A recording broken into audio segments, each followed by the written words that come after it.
CM Brajesh Pathak से मुलाकात की है और कहा है कि बीमार व्यक्ति डॉक्टर के पास जाता है। आपको एक खास रिपोर्ट दिखाएंगे।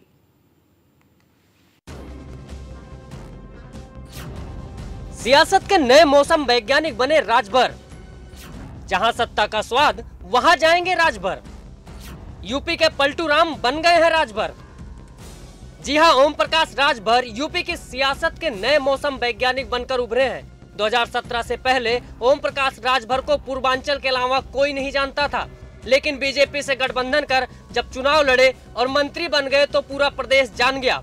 सपा से दामन छुड़ाने के बाद एक बार फिर राजभर बीजेपी से पींगे बढ़ा रहे हैं। इस कड़ी में बीजेपी नेताओं से उनकी कई मुलाकातों की कड़ी में डिप्टी सीएम ब्रजेश पाठक से हुई ताजा मुलाकात एक बार फिर सुर्खियों में है, जिसे हमेशा की तरह राजभर एक सामान्य शिष्टाचार मुलाकात बता रहे हैं। वहीं डिप्टी सीएम ब्रजेश पाठक के साथ साथ दूसरे डिप्टी सीएम केशव प्रसाद मौर्य भी पत्ते खोलने को तैयार नहीं है।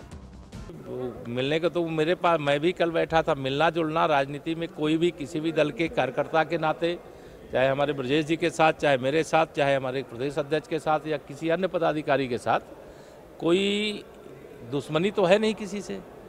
सब लोग एक दूसरे से मिलते रहते हैं और कभी कुछ समस्याओं को लेकर के मिलते हैं, कभी राजनीतिक मुद्दों को लेकर के मिलते हैं। लेकिन जब वह अपना कोई प्रस्ताव पार्टी नेतृत्व के सामने देंगे तो पार्टी नेतृत्व उस पर विचार करके समय पर आप सबको अवगत भी करा देगा। ये ख्याली पुलाव पका रहे हैं।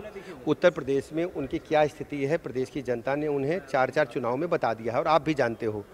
उत्तर प्रदेश में जनाधार लगातार उनका घट रहा है, कोई उनके साथ खड़े होने के लिए नहीं तैयार है। उत्तर प्रदेश की जनता ने उन्हें बुरी तरह नकार दिया है। गुंडई, अराजकता, दंगे, लूट खसोट, दुकानदारों के साथ, व्यवसायियों के साथ, उद्योगपतियों के साथ चौथ वसूली, बहू बेटी की इज्जत आबरू खतरे में। प्रदेश की जनता उत्तर प्रदेश में उनकी अराजकता को भूली नहीं है और प्रदेश के 25 करोड़ लोग उन्हें कभी माफ नहीं करेंगे। बयान अपनी जगह और हकीकत अपनी जगह, क्योंकि ओपी राजभर की अब तक की राजनीति को देखें तो सत्ता के करीब रहना उन्हें बखूबी आता है। ये और बात है कि कई बार इस चक्कर में उनका सियासी कैलकुलेशन गड़बड़ हो जाता है, जैसे 2022 के चुनाव में हुआ। 2017 के चुनाव में मोदी लहर प्रचंड थी। राजभर को बीजेपी के साथ जाने में फायदा दिखा। दोनों दलों ने मिलकर चुनाव लड़ा। नतीजों के बाद सबसे ज्यादा फायदा राजभर को ही हुआ।